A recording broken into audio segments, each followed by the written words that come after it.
Hi, my name is Russell Peterson, and today I'm going to be presenting my bill, which is labeled the Expanded Access to Affordable Mental Health Service Act.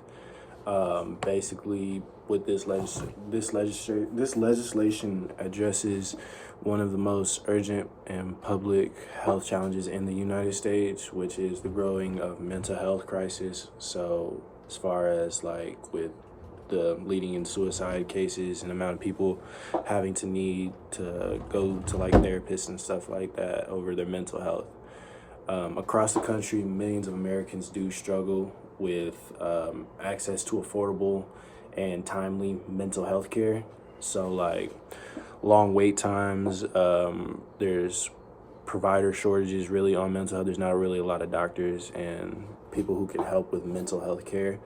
It also costs very high to find someone who can do it, and there's a lot of barriers in between it, like geographically, in a geographical way. As far as like there's not mental health places or stuff like that in rural areas and stuff like that. So it's really mainly in rural communities, but it prevents people from receiving the support they need, though.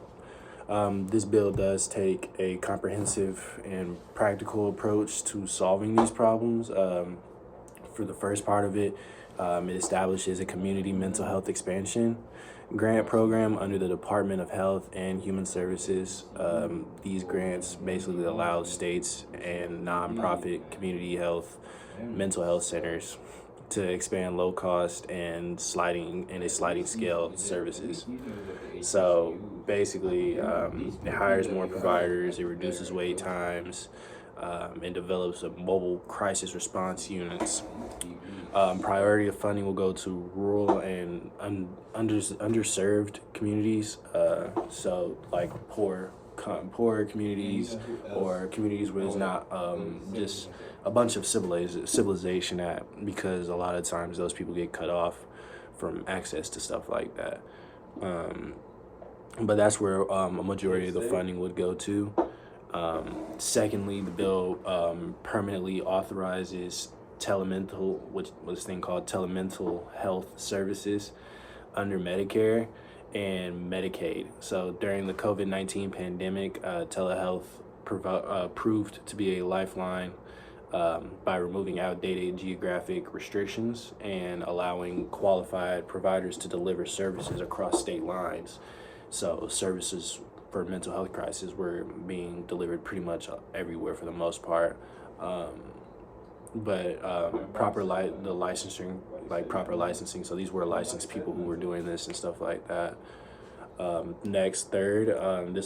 This legislation strengthens the mental health workforce through scholarships and loan forgiveness programs. Students pursuing graduate degrees in behavioral health fields can receive financial assistance in exchange for serving in high need areas for at least 4 years. This directly addresses the provider shortage, driving long wait times, and the bill includes strong oversight so it's strongly oversighted, and it requires annual reporting to Congress on funding distribution to make sure money is being distributed well and it's not going to other places where it's not supposed to be going to. So lastly, that leaves me off with this act authorizes $5 billion annually from 2027 through 2032 to invest in America's mental health infrastructure. So this legislation is not just about funding, it's about access and modernization and accountability. So I feel like by strengthening community care, expanding telehealth, and investing in the workforce, we can ensure that mental health services are accessible, affordable, and available for all Americans. And thank you.